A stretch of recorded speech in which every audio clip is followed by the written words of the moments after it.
But to me, it's much more exciting that we can use quantum computers as catalysts for better understanding physics itself, because that's what will enable deep innovation.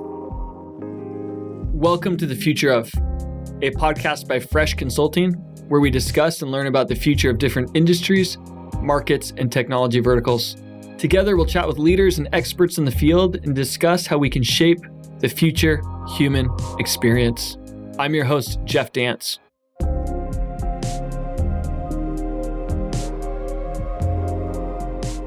In this episode of The Future Of, we're joined by Simoni Severini, General Manager of Quantum Technologies at Amazon Web Services, also known as AWS, to explore the future of quantum computing. Before joining AWS, if I can give a background for Simoni, he was a professor of physics of information at the University College London, where he helped establish quantum computing with the computer science department and fostered industrial collaborations with many big companies like Google, Lockheed Martin, and Siemens. At AWS itself, he's contributed to launching Amazon Bracket, the AWS Center for Quantum Computing, in partnership with Caltech, and the AWS Center for Quantum Networking in collaboration with Harvard, and also the Amazon Quantum Solutions Lab. He earned a PhD in Quantum Information and Computation Group at the University of Bristol and did his postdoctoral research at the Institute for Quantum Computing in Waterloo, Canada. He's been involved with many of the earliest quantum computing startups, including playing a role as a technical co-founder. So we're really excited to have you here, Simoni, given your deep experience in quantum. And what an exciting time with where we're at and with everything that's advancing. It's a really exciting time to think about where we are and where we're going in the future. Anything else you'd care to tell the listeners about yourself and your journey into quantum computing? So first of all, thanks for the opportunity of this conversation. My journey in quantum computing was random. I met a lot of interesting people, and because of that, I ended up doing different things. I worked a bit in academia. I worked a little bit in industry. And this is a space which I still think is extremely exciting. I started being interested in quantum computing when I was an undergrad. And now, after maybe 28 years, I still believe that this is a very exciting space. It evolved in ways that I don't know if they were really predictable a couple of decades ago. The field was very academic. Academic means that even if people were talking about quantum computation, there were experimentalists that were doing experiments related to quantum physics on one side, not necessarily quantum computing, and on the other side, theoreticians that were trying to come up with either new algorithms or some parts in quantum information theory, some new ideas in quantum information theory to better understand quantum physics itself. And somehow it has been really a surprising journey for this space, because now, of course, a number of people strongly believe that quantum computing is going to be very impactful. And so exciting. It's exciting, and it seems like a collaborative race in a sense. It seems like every big tech company has an investment or a play in quantum, and even at the country level, right? We see countries that are investing a lot of money. India, Australia, obviously the U.S., but a lot of countries that understand this is a massive leap forward that can really change the game. Kind of similar to AI. So it's a great topic to be thinking about as we talk about today and the future. If you're at a dinner conversation, networking with some people, and they're like, "Well, hey, describe quantum computing to kind of someone unfamiliar with it." What do you say? It's a multidisciplinary area. There is a scientific component, an engineering component, and the goal of quantum computing really is to try to understand what the ultimate limits of computation are. Meaning, we live in a physical world, and computers are machines that exist in our physical world. And so they need to be governed by the laws that govern the world in which they live. If you change physics, then you can change computation, which is actually a very deep idea, which was developed, I guess, at the early stages of this area now we call quantum computation information. And so quantum computing tries to understand what nature allow us to compute in terms of the amount of time that it takes to solve certain problems and the amount of resources needed to solve problems. This is quantum computing. Quantum computing specifically tries to look at what you can do with quantum physics when it comes to computation. And this is somehow the theoretical aspect of it. If we go down to try to build machines, quantum computing is about building some machines that encode information in objects whose behavior is governed by quantum physics. So these are very, very small objects, nanoscopic objects, like atoms, which are the components of matter, or photons, which are the components of light. And quantum computers are then machines that manipulate the physical state of these tiny, very small objects with the purpose of performing computation.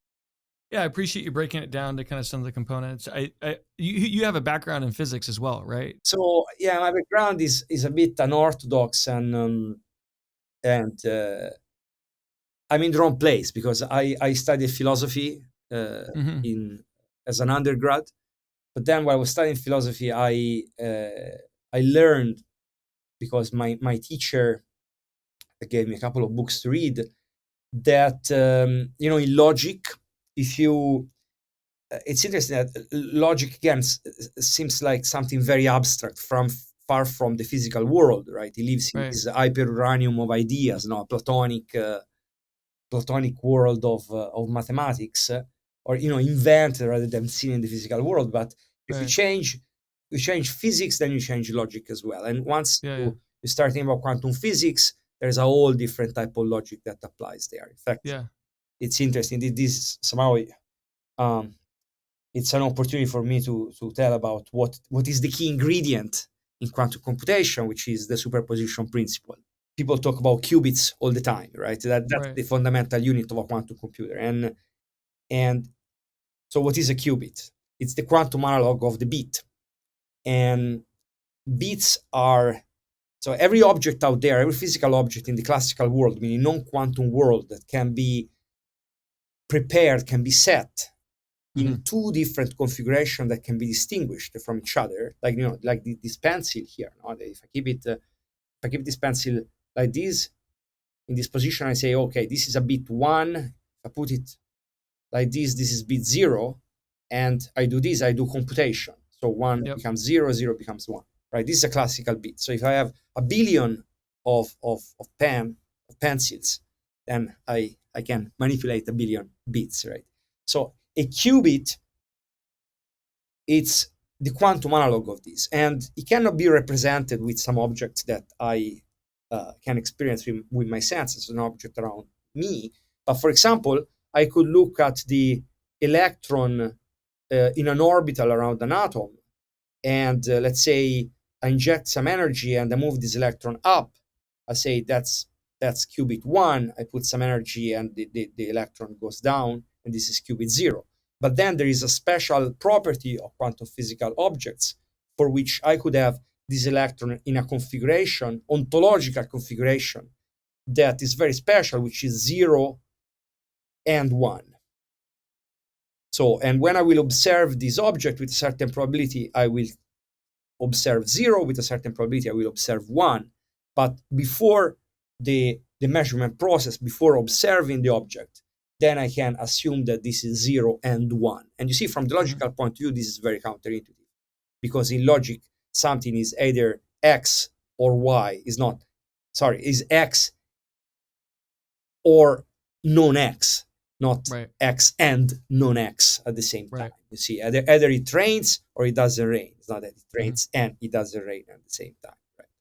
but this is one of the phenomena, very special phenomena of quantum physics, indeed counterintuitive, but this is responsible of a form of somehow the term that comes to my mind is parallelism, but it's not even the right term, but it's responsible for uh, a physical operation that you can implement in quantum computation, which will allow, okay, I will use this term, a level of parallelism that cannot be obtained outside quantum computation, cannot be Right, obtained right. by computers that are not quantum computers. And Today's because, traditional today's traditional computers are more kind of finding a path. Tomorrow's quantum computers can there's a parallel processing aspect that allows it to have a much higher order of magnitude of processing around algorithms and computation, which is just a different level. It's more tied to the law of physics and tying back to atoms and quantum physics essentially. yeah, thank you. Yeah. Yeah, I think hearing your thoughts on superposition, one of those key concepts of quantum is interesting. I appreciate you breaking that down. Yeah, because in the end, if you think about quantum computer, right, there is a lot of quantum computer mysterious, right? There is. Mysterious. I mean, you have logic gates, like in classical computation. Yep. In classical computation, you have and not. These operations that manipulate bits. In quantum computing, you have exactly the same thing. You have logic gates, but then you have this special gate which creates superposition. And this special gate is responsible to move you from classical computation, meaning non-quantum computation, and quantum computation. And this is very interesting. So this step, which is so small, it makes a big difference. Big difference in Yeah. what way? That every computational problem out there has associated a complexity, meaning on as a function of the size of the input, on the size of the problem, you will need a number of steps, a number of operations in order to solve that problem, Right. right? In quantum computation, there are certain computational problems for which the number of steps is much, much smaller. We're much, much smaller. The right term should be exponentially smaller, meaning that instead of 2 to the n operations, you have n operations, which means that there are certain problems that in theory may take a billion years even in the fast and for the fastest supercomputer that we could ever build without quantum physics, and maybe a quantum computer could take a day. Yeah.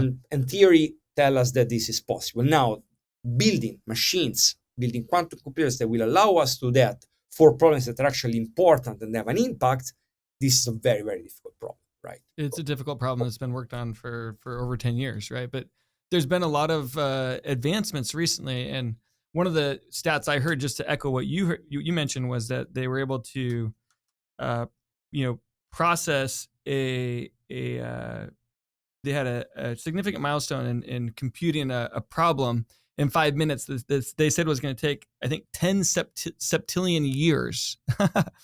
And it's mind blowing to think about that increase in speed as you think about the quantum nature of computing, and that we're actually seeing that in real examples now with these sort of prototype computers. Yeah, I don't even know Uh, how many zeros there are in a septillion. But so you see, there has been a number of experiments out there, and I use the term experiment because this is where we are today. We are still in yep. an experimental phase, a prototyping phase, R&D, and it's a long journey to build quantum computers at scale Hmm. that will solve important problems. And by the way, I'm not saying that the problems that quantum computers solve today are not important, right? It would be, Yeah. I would demean the field uh, without any reason. But you need a lot of qubits. You need hundred thousands, millions of qubits, right? In the fullness of time. And then you need a level of precision that we don't have yet. And why? What does mean a level of precision? You see, quantum computers are really temperamental machines Right. because of quantum physics itself. As I was telling you, right? So when you have your qubit, in order to find the the state of the qubit, you need to observe it. Observation somehow perturbs the qubit, changes its state. When you have this qubit in a state which is 0 and 1, right? When you look at it, you have either 0 or 1, so you change the state. And somehow quantum physics objects tend to change their state because of their interaction with their external world. And this is one of the mysteries of quantum physics. And to keep a quantum computer isolated from these external perturbations, it's very, very hard. So meaning that a quantum computer tends to lose its own physical state very, very quickly. And every time we apply an actual operation, we have a probability of error. So this means that we need to improve the precision to manipulate matter when we build quantum computers. And we need to use some kind of redundancy. So we need to encode information. If we want to protect information encoded in a single qubit, there's something called error correction, which prescribes us to encode information in a lot more qubits with some very complicated mathematical ideas, by the way, beautiful ideas, that however allow us to protect information encoded in a single qubit. This is called error correction. And there is this difference between logical qubits, which are the qubits that protect information, and physical qubits, which are the actual infrastructure needed to protect information of a single qubit. Beautiful. Yeah. In 2024, you said that one of quantum computing's big challenges was overcoming these error rates, right? Yeah. And would you say that's still true today, that we still have a lot of obstacles in overcoming the error rates? There are lots of different proposals to do that. There are proposals that are at the mathematical level that people are trying to implement in the physical world, like building machines. Which one is the best error correcting code, meaning the best procedure for encoding information to protect quantum computers from errors?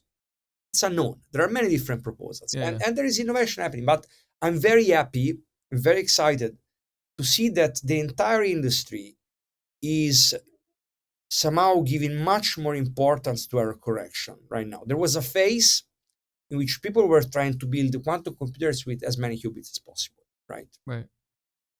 But it could be an interesting opportunity, because maybe in that regime where you don't protect quantum computers from error, maybe there could be still something very interesting. Maybe you could solve some beautiful computational problem, but this didn't happen. And the quantum computers built so far have been very useful to teach us how to build quantum computers of the future. And right now, the industry seems to be focusing very deeply on error correction. And by the way, one important thing that I feel to say is about the problems that quantum computers are solving and are going to solve in the future. There is a lot of talking about problems that have to do with man-made situations, like optimization. So think about financial organizations that are interested in portfolios. Think about risk analysis, or even machine learning. Quantum computing, when was conceived originally, was about simulating physics. Because in order to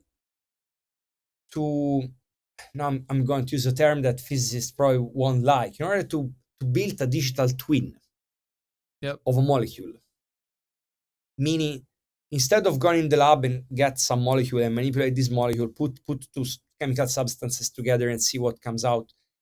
Instead of doing that in silico, meaning with a computer. So writing down what's going on with a molecule on a computer, it takes an immense amount of memory, enormous amount of memory, to the point that there is no computer today that can really tell us exactly the behavior of molecules, no matter how big we would build that computer, unless it's a quantum computer. Indeed, quantum computers, when they were conceived originally, were thought as machines to simulate quantum physics itself, because it's very memory costly to do that with a traditional computer. And the very first applications of quantum computers today and in the future will be about simulating physics. And I don't think that this makes quantum computers less interesting. Actually, in my opinion, this is what makes quantum computers very, very interesting. Right. And to some extent, the fact that one day a quantum computer will solve an optimization problem in 10 minutes instead than 50 minutes, okay, excellent. Maybe this will have some impact in some businesses. I hope so. But to me, it's much more exciting that we can use quantum computers as catalysts for better understanding physics itself, because that's what will enable deep innovation. And in Deep fact, innovation, like solving, medical challenges is an example that where we have the physiology of ourselves, is also physics related, right? Or climate change, the physiology related to climate change has physics involved.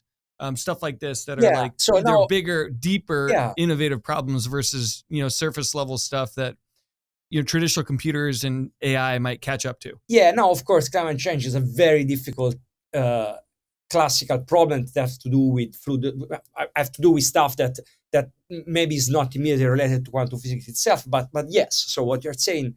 So I agree with what you're saying. Um, and in fact, I would even take a further step and say that we have no idea what the applications of quantum computers will be. There is a chance that quantum computers will be used to discover new materials, for example. Mm, In the Middle Ages, there were the alchemists that wanted to turn lead into gold, right? Maybe sure. a quantum computer will be a machine that will allow us to design materials according to specific properties that we want. Or maybe quantum computers will allow to do certain things, like maybe generate data that come from the quantum physics world, and will allow us to come up with a new theory that put together quantum physics and gravity, because these two theories don't get well with each other Right. historically. And this could have a very interesting impact. Or maybe quantum computers will allow us to understand that quantum physics is wrong, and we will come up with a new physical theory, theory of physics, of fundamental physics, that will describe things in a different way. And I'm not sure if it was Teller that was saying, the science of today is the technology of tomorrow, right? Mhm. um, and that's the way I like to see quantum computers as machines to unlock innovation, and then build it and they will come. Right? Yeah, yeah. So meaning, once So it's sort of like this platform for innovation. It's another tier of innovation, not only for understanding physics, but for solving some yeah, really, for discovering all that it can do. There's dude, still a lot of discovery because it's a completely different field. absolutely. Yeah, I love the way you put it concisely. In fact, thank you. So a platform for discovery, right? platform for discovery. And then Yeah, what this discovery, in fact, look, this is a beautiful, I think, someone asks you what's quantum computing, is a platform for discovery, right? That's a beautiful thing. I'm gonna deep read. innovation and new world discovery where Exactly. Yeah, yeah. anything is possible. It almost seems godlike in a sense, where it's like, oh, we're There are, of course, there are laws of physics, right? So, and in yeah, fact, we should always set the right expectations. So it's not that quantum computers will be a panacea, right? Every computational yeah, problem, quantum computers will chew the data and then give you the answer, and it will take time, of course. hmm For example, some people say, quantum computer gives you the answer to a computational problem instantaneously. Well, no, of course not, because you need to apply your gates, your operations. It right, will take a certain yeah, amount of quantum time, gates. and computational complexity at the end is the ultimate arbiter, the ultimate referee of what you can actually do and what you cannot do, in physics. But I think that quantum computers as a platform for discovery, a platform for innovation, it's a very beautiful um, uh, take on this field. And in my opinion, you see, apart that I like to see computers overall as devices for observing the world. Mm, So a computer is something that tunes your attention to certain information that otherwise would be hidden from you, right, right, right. right? So That's a computer, that ties back to your point of discovery, and I think we're starting to see some of that, a lot more of that with AI recently, right? With just that notion of like, oh, I'm going to discover something that I didn't know about before. With these black boxes, with that right? interface. Yeah, with these AI black boxes that Yeah, the AI black boxes that also have a lot of error rates, up front, right? Where you're trying to solve for there's a parallel thing. So what's your take on, the merge? It seems like, as we think about the future, it's the convergence of technologies that's been really interesting, not just the existence, but the convergence. So do you see quantum computing as like a huge accelerator for everything we're doing with AI? Like, I mean, So look, if I think about the future of compute, there is a number of things that seems emerging, right? So first, that obviously semiconductors have constraints, and we need new approaches. And these new approaches will specialize computation, and this is already happening out there, right? There will be computers for solving different problems. For example, now there are systolic arrays do something, GPUs do something else, and CPUs do something else. And of course, you will need the crystal ball here, right? So future is, I'd say, futurology is not a science, but it's a discussion. Indeed, there will be different types of computers for solving different problems. Yeah. Let's say you want to simulate some quantum physics related, you want to simulate energy physics. Now maybe you built a large particle accelerator. Maybe one day you can do that with a quantum device, which we will call quantum physics simulator or quantum computer or whatever name it will have, and will be used for solving that problem that cannot be solved in other ways. Then we will have a computer that maybe use thermodynamics, fluctuations heat, for maybe generating some distributions and extracting some information. We will have maybe sensors out there for measuring stuff that then is going to be given to some machines locally, and these machines will do something, and they will need to have a very, very specific type of hardware. And all of these will need a kind of software co-design, meaning that for each type of computer, you will need a special type of software, and you will design the hardware on the basis of what you can do with that machine, which also give prescriptions on the type of software that are going to run, right? I think it's interesting to think about quantum computers for certain types of problems in the future, this platform discovery, but then that requiring certain types of software, correlated with that as well. That there's some specialization as we think about where these, where the quantum computing fits. For sure. May not be. For sure. If you think about, and of course, you mentioned artificial intelligence, machine learning. See what is happening today already, right? With many different type of hardware that people are using, and the different ways that there are to compile this hardware, and the different architectures. But you see, I don't feel that this will be, so this specialization will be only architecture. Specialization will have to do with physics itself, with the physics of the machines. That's deep. That's helpful. What are some of the things you're excited about right now? There seems to be a new phase in which people start using computers as assistants in proving mathematical theorems. Mathematics is the language, by using a expression of Galileo Galilei. Nature is written, the book of nature is written in the language of mathematics, right? And still today, it seems that this is kind of applicable. So mathematics is fundamental. Innovation in mathematics, meaning proving stuff that you don't know whether is true yet, it's the central goal of mathematics. And today, there is a number of very strong mathematicians that start to use automated reasoning for proving theorems. And there is very excited about a specific proof proof assistant called Lean, Lean, which is pushing the boundary of verification. So meaning that while you are trying to prove your theorem, the machine tells you whether what you have written so far is formally correct. Mm. And this is something very exciting, which I hope will lead to apart proof assistants in mathematics that will come up with conjectures, I mean, statements that we don't know whether they are true or false yet, but also will help to come up with new theories, with new science. Yeah. And I want to believe that in the fullness of time, this is talking about the future, right? Speculating on the future.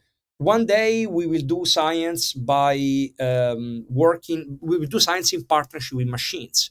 We will talk with each other as human beings, and we will also talk to machines, maybe in natural language, because of course mathematics is a semi-natural, semi-formal language. There are symbols, but there's also terms that are natural language. Maybe we will just talk to machines, and machines will say, look, if you want to prove the following thing, I think this is the strategy. Why don't we try to do why don't we try to do the X? Or why don't you call your friend that is in Australia and already knows about the subject because he thought about it for the last 5 years. Okay, let's get together. You, your friend, and me, machine, and let's try to prove it. And then we work together with machines for actual scientific discovery. And maybe these machines will also say, okay, for this specific problem, you know what? You need to use a quantum computer. Because for that specific type of computational bottleneck, I'm going to feed it to this machine on the cloud, which is a quantum computer. Then the machine is going to get back the result, send it to a cluster of GPUs, because maybe it needs to do some kind of machine learning thing, then send it back to the quantum computer, then send it back to me. And in this way, we will do science. I like it. So as we think about the future, the ability to talk to machines, have machines be our partners, maybe typing will be clunky, but at that point a little bit, because it'll be so conversational.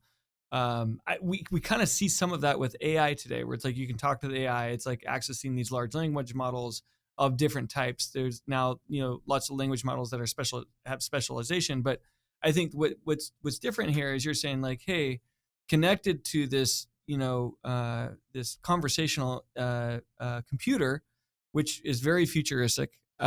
We have quantum computers that can be deployed to solve some of the problems and that are unique to physics, essentially. Yeah. And so that future is what's interesting about it to me is like it's a very human-like interface. It's like this notion of, but it seems like AI has already shown us the beginning of that, right? Of like, hey, the talking to the computer and having that feel like it's a conversation. Yeah, let me go loop in my friend from Italy to join us in on this conversation. So going back to my point, like, do you see like AI and quantum like having a nice a partnership here? So there's lots of papers these days written on the interface of AI and quantum. These are super hypey subjects, right? You put them together, it's an explosive mixture, right? It's an explosive mixture. Yeah. So I think we need to be open-minded about the possibility that quantum computers will help doing interesting stuff in machine learning. We need to be very much open-minded about the fact that machine learning is going to be very useful in quantum computing, like, for example, for calibrating machines, calibrating quantum computers. By the way, there are many different ways to build quantum computers. I haven't said that, but probably it's not relevant at this point. I won't go back. Lots of companies are doing different ideas around quantum computers. Yeah, it's a bit like religions. Everyone has their own story, and everyone has their own flavor. Exactly, and in different ways. And we're not exactly sure which one is going to be successful. Maybe there will be many successful stories in the end, in the fullness. Like many AI, models, right? It's like there's lot. That's most right. of the big tech companies have their own AI platform now, right? So beautiful, indeed. Yes. At AWS, we have launched a cloud service called Amazon Brackets that offers different type of quantum computers. We launched it back in 2019, right? Specifically because customers were asking, "Oh, what's going on in quantum computing?" Okay, the best way to answer this question is that you can look at it by yourself. Play with this quantum computer, see where they are. But look, going back to your question about AI and quantum, right? So there's definitely momentum. There are even conferences these days that discuss these two topics. Mm-hmm. It's early. It's still unclear whether quantum computers are going to be impactful in AI. What is interesting is that if your data are quantum data, meaning if they come, let's say, from a quantum process that is happening there, and so the quantum computer is not sure what is the best term here, connected to this process, or can read this process, can be part of this process, because maybe it happens inside the computer itself, then maybe there is an opportunity for some potential speed up for learning what's going on with the process. There is an opportunity to generate some data that could potentially even be fed to some classical type of computer, GPUs, for example, Right. and trying to understand what's going on. So what I'm saying are two things. In fact, three things. First, super early to determine what is the interface of quantum and AI. Second, data that come from quantum physics may be particularly interesting in this space. And finally, third, AI may help quantum computing. That's what I was mentioning. But maybe there is something else here, which I mean, even with math, right? If you think about math, could be. is it fair to say that, Uh, you know, there are some overlaps for sure. Mathematically, right. there are some interesting overlaps, like something called tensor networks, for example, which is a very exotic term, but yeah, it appears in machine learning, appears in quantum computation information. But there's one fourth thing that came to my mind, and then it just disappeared. But I try to catch it again. It's very difficult to upload data on a quantum computer. Mm. So if you give me, let's say, I have a million images, a million Mm-hmm. photos, Mm-hmm. get these million photos, feed them to a quantum computer because maybe we discover an interesting algorithm, very hard to do. So unclear how to do it, right? There is a chance that from the point of view of the time that it takes to run a computation, maybe you save some time, but on the other side, the amount of time that it takes to upload this data is enormous. And by the way, one thing that crosses my mind that I would like to mention, this notion of time, right? It's Time. these days it's about resources, about extraction. This idea of Mm. extraction. You are given a system, what you can get out of this system in terms of uh, using it to speed up something. It's almost a missed opportunity to just be focused, framed into around this specific idea, Mm-hmm. right? Because maybe now quantum computers seem to be very interesting because they will allow us to see some resources like time and memory, but maybe it can turn out that quantum computers are very interesting because of something else. Mm-hmm. For example, energy. How Mm. much energy do we need in order to run the same computation that we run with another type of computer? And again, energy, as you know, is gonna be a big deal in computation in the future. And we Right. see that already, right? In Yeah. AI, see the enormous amount of energy needed to More run this enormous stuff. amount of energy, right? Right. And there is a chance that computation is not even gonna be a bottleneck at some point. Maybe the bottleneck It is the won't amount be. of energy you have, Yeah. right? And It's not the bottleneck, but with the advance of quantum computing, perhaps it won't be the bottleneck. Yeah. maybe quantum computers will allow us to solve problems with the same amount of time that is needed to solve these problems without a quantum computer, but maybe they will save some energy. And Mm-hmm. because of this reason, they will be interesting from the commercial point of view. So I don't know. Yeah. I'm saying something, not say that is random, pseudo random. Okay, so energy, there is no clear evidence that this is going to be the case. But what I'm saying is, let's try to be as open minded as possible about what a quantum computer can do beyond saving time and memory. Mm-hmm. That makes sense.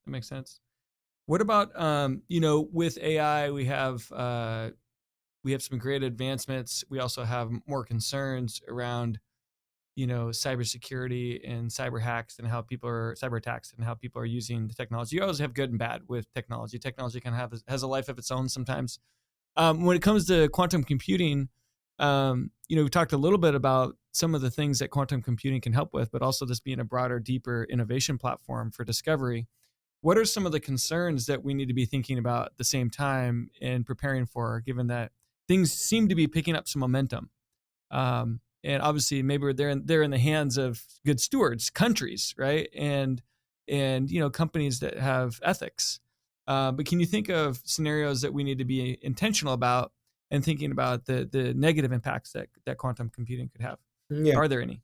So there is this algorithm that goes back to mid-90s called Shor's algorithm, which is a quantum algorithm, right? That needs to run on a quantum computer that allows to solve a specific computational problem, which is at the core of some protocols which are routinely used today to secure information. So once there will be a quantum computer of a certain size, meaning with a certain number of qubits, with certain properties of these qubits, a certain level of precision, then that quantum computer will be a threat because will be able to decode that protocols and would render that protocols kind of useless, meaning that who has that quantum computer will be able to Crack the codes. Exactly, read your secret, learn your secret. Read your secrets. Yeah. So apart that historically this has been almost an accident which has fueled interest in quantum computing. Because again, if quantum computers were conceived as machines for doing physics, then the fact that the quantum computer can solve something that has nothing to do with physics, in fact, is a beautiful mathematical problem, no? A mathematical artifact. It's kind of an accident, but an accident that fortunately or unfortunately fueled the attention that brought us where we are today in quantum computing. Mm-hmm. Great. So this to me is an interesting opportunity. Interesting opportunity, why? Because these cryptographic codes need to evolve. And now for many, many years, we have been using the same things. Mm-hmm. Now people start finally to come up with new interesting mathematical ideas to design new protocols that are conjecturally strong against quantum attack. What do I mean conjecturally strong? It means that we don't have a formal proof that tell us, well, for sure, a quantum computer will never break this code. Or even a traditional computer will never break this code, right? I mean, we don't know that. But we believe, because people spend a lot of time thinking about it, that's quite interesting, sociology of discovery, right? So because people spend so many hours thinking about this problem, then we believe that on the basis of the maths that is there, these new protocols are safe against quantum attack. So the timeline for quantum computers to be a threat, it's unclear, and innovation occurs out there. There's a chance that this timeline stretches at some point, then this timeline becomes shorter, unclear. But these titles sometimes that we see out there, the quantum doom, the quantum apocalypse, the world of crypto as we know it is over, right? And there are already these mathematical machineries that allow us to protect information against quantum attacks. So what people need to do out there is to listen to what NIST is suggesting, what these organizations that are proposing the protocols are suggesting, and start today, because of the inertia that it takes to implement new crypto protocols in a large enterprise, let's say, start today to audit where the vulnerabilities are. Audit where the blast radius is, for how large is the blast radius if something happened, and start replacing protocols, start following the suggestions that security organizations are proposing. There is, this defense in depth. Now you use a certain protocol, put another protocol in front, for example, which is known to be quantum resistant. but definitely people should start moving, right? So audit where your vulnerabilities are. And interestingly enough, uh, people often talk about quantum computers again as some kind of magic. A lot of security out there is based on education of people that work in your organization. Right. Because if your password is 1 2 3 4 5 6, nobody can save you, and it doesn't matter whether you have a quantum computer or not, right? So, Yeah. so meaning uh, audit vulnerabilities and educate your people to make sure that your security posture is the right one, independently of the computational power of your droppers, right? Yeah, that makes sense. That's good. That's good to hear. That it's. I think that the notion that we should be preparing now, though, means that like, hey, things are continuing to advance. We're seeing a lot of momentum. If we were to say one last question on the future, like, what advancements in quantum technology and quantum computing are you hoping to see in your lifetime? Hmm. I would like to talk about the impact. I don't know how quantum computing will evolve. What we see now is that people are trying to build computers, obviously, with more qubits, but with error correction, which is very interesting. There are many different ways people are trying to build quantum computers. There is a chance that some of these machines will be very good at solving some very specific problems, and they will not even be quantum computers that can solve all problems that a traditional computer can solve, but only a tiny computational problem. Okay, maybe again a um, specialization of hardware. I believe this is a plausible future for this field. What I would like to see myself, I would like to see a quantum computer solving something that that in science is valuable, something that I don't want to say will justify the existence of quantum computing, not a raison d'etre for quantum computers, right? Because I believe that quantum computers we need to build quantum computers. Yeah. There is lots of interesting things happening out there in technology, right? And Right. there are some people who wants to go to Mars, for example, right? Which is a fantastic challenge.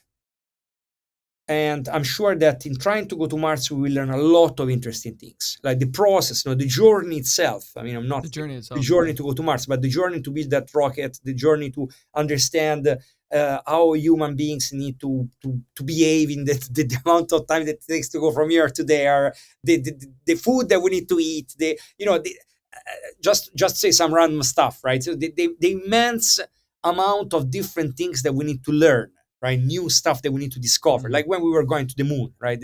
The Kennedy space program. Think about Right. the amount of stuff we discovered while trying to go to the moon.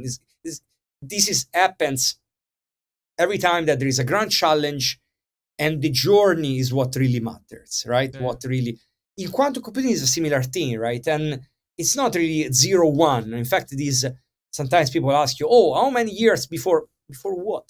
Right? We are working to build, we are building quantum. People are out there building quantum computers. A lot of very interesting human beings right now are working together to build quantum computers. And Yeah. there's not going to be a switch. Okay, tomorrow morning at 6 a.m. we're going to switch the quantum computer XY37 random name.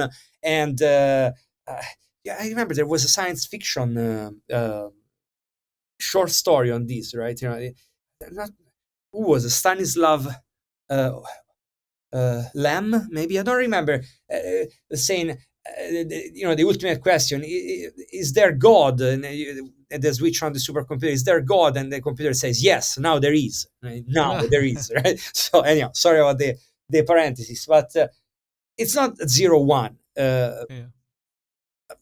Maybe there will be different phase transitions historically, but the journey itself, it's very, very interesting because people will keep discovering interesting stuff, maybe in material science, maybe in architectures, maybe Physics. in programming languages, maybe I don't, Yeah. maybe in maths.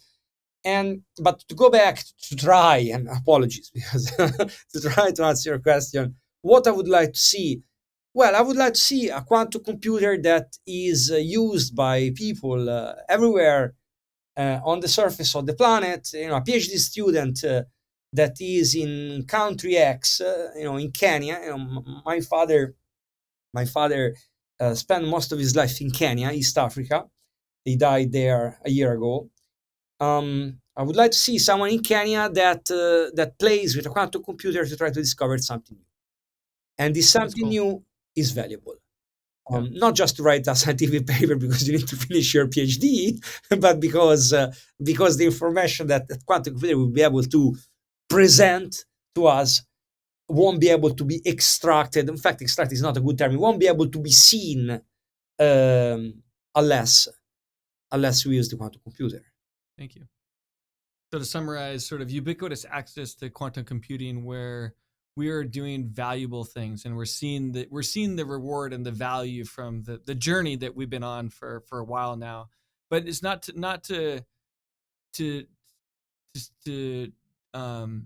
not value everything we're going to discover along the way. Like we're going to discover a ton of things along the way of this journey, not only about computing, but about physics. And so that, I think that helps as we're thinking about companies getting in the space. Obviously countries are in the space, but the notion of preparation and learning, I think is one that is unique, is unique. So I appreciate you sharing those things. The last question is, just what's been most rewarding being in this industry so far for you? We've seen a lot of advancements recently. I've been reading lots of articles, and I'm curious, you've been in the space much longer than most. And yet we're also at the beginning, right? So as far as your journey, what's been most rewarding going along the way? The human interaction has been really priceless. I mean, to see how people that ended up to talk to each other and have different expertise than they've done interesting stuff that led to something in the physical world, in the real world, like people building something, which could be a machine, could be a theory, could be an organization, and so on. Mm-hmm. I think that's a really interesting aspect of quantum computing is the kind of the connection to the physical world, and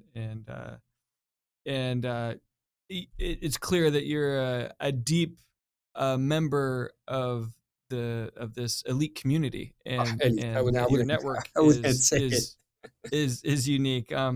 I'm sure Einstein would be interested to chat with you and talk about all the advancements that have happened since he came up with the theory of quantum computing. It was very, Einstein was not very happy about quantum physics, right? And in fact, he was complaining a lot about quantum physics, but history vindicated history had its revenge in a very subtle way and ironic way, because Einstein couldn't stand the fact that in quantum physics there are some events that influence each other at distance, and he ended up to write the paper that opened up all this field that now is quantum entanglement, about physical correlation between objects, where you do some operation on one of the two objects, and this operation has some influence on the other object, even if it's theoretically in another galaxy. So Einstein couldn't stand that, and paradoxically ended up to come up with a fundamental theory behind this. I love it. I think one other key takeaway from our conversation, I'd say, is this notion of discovery. And it's clear to me that your mind being kind of open to discovery, and the future of this being open, like being a platform for discovery, is unique. And it seems like that explanation of how Einstein stumbled upon this, right? It was an element of discovery. Really appreciate the conversation, your depth of insight, and your honesty and authenticity as well. Thank you. I'm grateful to have you on the show, and I'm sure the listeners will be intrigued about these perspectives, because we're reading a lot about it now, about quantum computing, but the depth of where we're at and where things are going is still abstract to most of us. So thanks for being here, Simone. Thank you. The Future of Podcasts is brought to you by Fresh Consulting. To find out more about how we pair design and technology together to shape the future, visit us at freshconsulting.com. Make sure to search for The Future of in Apple Podcast, Spotify, Google Podcast, or anywhere else podcasts are found. Make sure to click subscribe so you don't miss any of our future episodes. And on behalf of our team here at Fresh, thank you for listening.